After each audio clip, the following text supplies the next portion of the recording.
في يوم من أيام سنة 1948 اتقابل الكذب والحقيقة. فقال الكذب للحقيقة: النهاردة يوم جميل قوي. فبصت الحقيقة حواليها في شك وريبة، ورفعت عينها للسما زي ما اتعودت، فلقت فعلا ان هو يوم جميل. فابتسم الكذب وقال لها: ها، ايه رأيك ناخد هدنة النهاردة من خلافتنا ونطلع نتمشى انا وانتي شوية؟ فوافقت الحقيقة.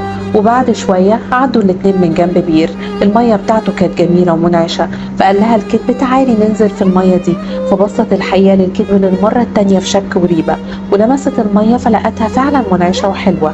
فقلع الاتنين هدومهم ونزلوا المية.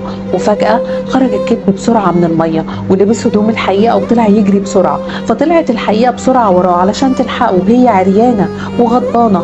فشافها الناس وهي عريانة وقلع هدومها، فدوروا وشوشهم عنها. فزعلت قوي الحقيقة وحست بالكسوف، ورجعت استخبت تاني في البير. ومن شدة حزنها وخيبة أملها ما خرجتش تاني من البير. والكذب من اليوم ده وهو لابس لبس الحقيقة وبيلف العالم كله، والناس بتستقبله وبتصدقه، وبيرفضوا انهم يشوفوا الحقيقة بحجة انها عريانة.